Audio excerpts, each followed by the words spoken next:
మాట్లాడుతున్నటువంటి వాళ్ళ మతులు భ్రమించినట్టు మనం అర్థం చేసుకోవాలి. ఏం మాట్లాడుతున్నారు?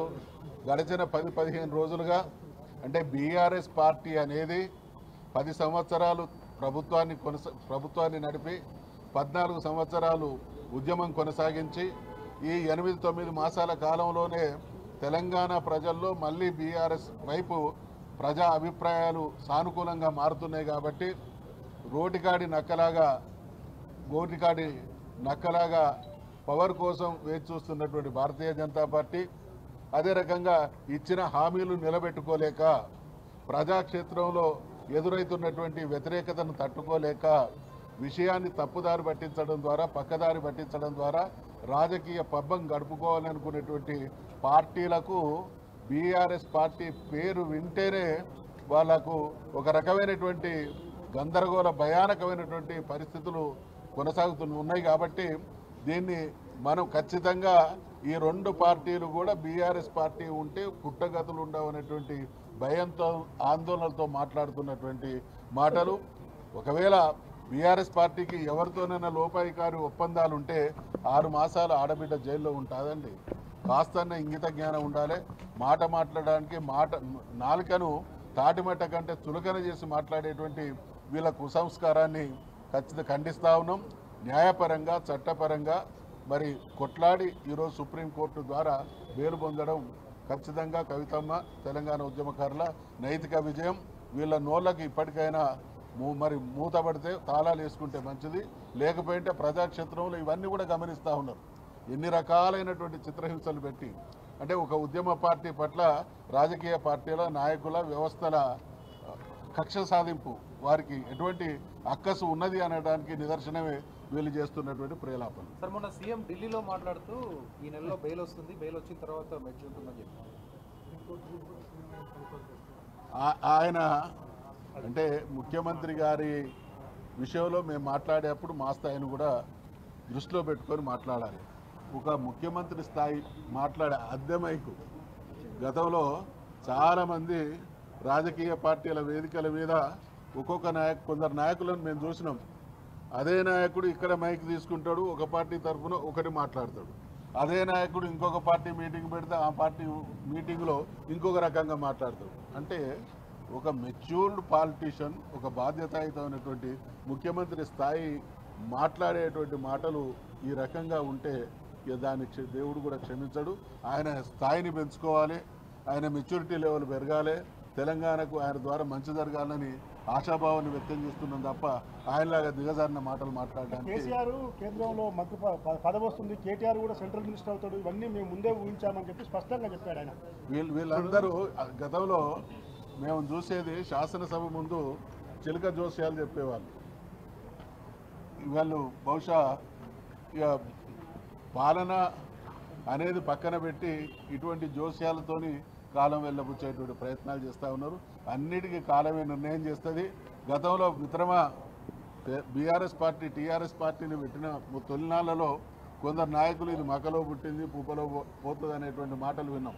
అదే ఇంకొక నాయకుడు గతంలో ముఖ్యమంత్రిగా ఉన్నటువంటి వ్యక్తి తెలంగాణ వస్తే కరెంట్ ఎక్కడి నుంచి వస్తాయి, మీ వైర్ల మీద బట్టలు ఆరేసుకోవాలని వస్తుంది. వీళ్ళందరూ ఏమైపోయిందో వీళ్ళందరి చరిత్రలు ఏమైనా మనం చూస్తూ ఉన్నాం. రేపటి రోజు మళ్ళీ ఇదే బీఆర్ఎస్ను ప్రజలు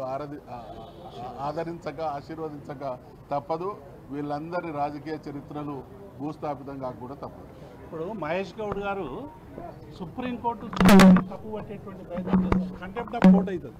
ఇలా సుప్రీంకోర్టు వాదనలు విన్న తర్వాత మేము పెట్టినటువంటి కౌంటర్ ఆఫ్ డిబేట్ వేసిన తర్వాత మాలో న్యాయం ఉన్నదని చెప్పి ఇలా సుప్రీంకోర్టు న్యాయమూర్తి గారు బెయిల్ గ్రాంట్ చేసిండు.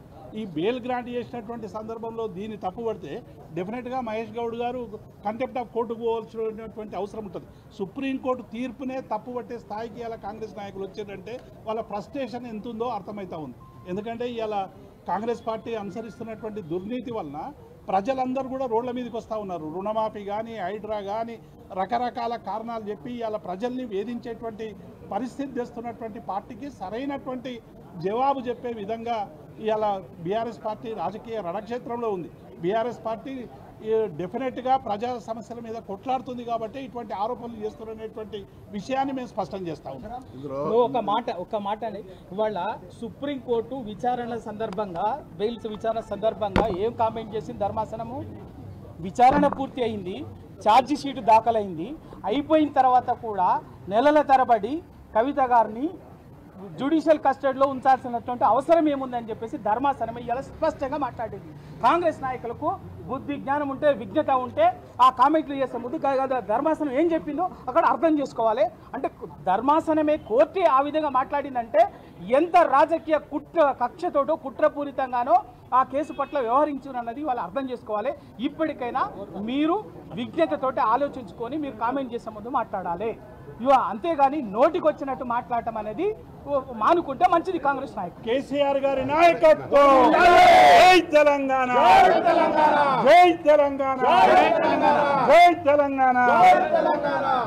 కేసీఆర్ గారి నాయకత్వం, కేసీఆర్ గారి నాయకత్వం, కేటీఆర్ గారి నాయకత్వం, హరీష్ రావు గారి నాయకత్వం. జై తెలంగాణ, జై తెలంగాణ. ఇక్కడ క్లియర్గా సుప్రీంకోర్టు చెప్పింది, supreme court grants bail to Kavitha in liquor policy case, questions fairness of CBI ED investigation. చాలా స్పష్టంగా అంత మాట. అంటే ఇవాళ మహేష్ కుమార్ గౌడ్ కావచ్చు, కాంగ్రెస్ పార్టీ నాయకులు కావచ్చు, సుప్రీంకోర్టు న్యాయ వ్యవస్థ విశ్వసనీయతను ప్రశ్నిస్తూ ఉన్నారు. అక్రమంగా కేసు బనాయించి దాదాపు 5 నెలల పైచలకు కాలం జైల్లో ఉంచినటువంటి వ్యక్తి అపరాధి అనేటువంటి వాస్తవాన్ని గ్రహించి సుప్రీంకోర్టు బెయిల్ ఇస్తే దాన్ని కూడా క్వశ్చన్ చేసే స్థాయికి వీళ్ళు దిగజారిన్లు అని అంటే వీళ్ళ మనసులు ఎంత కలుషితమై ఉన్నాయో దీన్ని బట్టి అర్థమవుతా ఉన్నది. కేసు అయిన మరుక్షణం నుండి కూడా కవితమ్మ మేము న్యాయ పోరాటం చేస్తాం, కడిగిన ముత్యంలాగా బయటకు వస్తాం అన్నది తప్ప ఇంకో మాట మాట్లాడలేదు. అంటే వీళ్ళు కోర్టులను కూడా ఇన్ఫ్లుయెన్స్ చేసేటువంటి కుట్ర ఇప్పటికీ ఉన్నది అనడానికి ఈ వ్యాఖ్యలు నిదర్శనం. చంద్రశేఖర్ రెడ్డి గారు అక్కడ వాళ్ళ లైవ్లు ఉండొచ్చు, ఢిల్లీ నుంచి తన అడ్వకేట్. ఇంకా అందరికీ నమస్కారం. ఒక అక్రమంగా పెట్టిన కేసులో సక్రమ బెయిల్ వచ్చింది. సుప్రీంకోర్టు భారతదేశ ఉన్నత న్యాయస్థానం ఇచ్చిన తీర్పు. దీని మీద వక్ర భాషలు చెప్పకపోతే మంచిది. ఎందుకంటే మన దేశంలో ఇండిపెండెంట్గా ఉన్న జ్యుడిషియరీ మీద కూడా ఈ రకమైన కామెంట్స్ మంచిది కాదు. ఏ పార్టీ వాళ్ళు చేసినా కూడా మంచి కామెంట్స్ కాదు. అది కవిత గారు డిజర్వ్స్ బెయిల్ అని చెప్పి సుప్రీంకోర్టు నమ్మింది, ఇచ్చింది. అందరు గౌరవించాలి. మరి ఈ సందర్భంగా కవిత గారికి బెయిల్ వచ్చినందుకు మేమందరం సంతోషాన్ని వ్యక్తం చేస్తున్నాం. తుది తీర్పు కూడా ఇదే మాదిరి ఉంటుందని ఆశిస్తున్నాం, నమ్ముతున్నాం.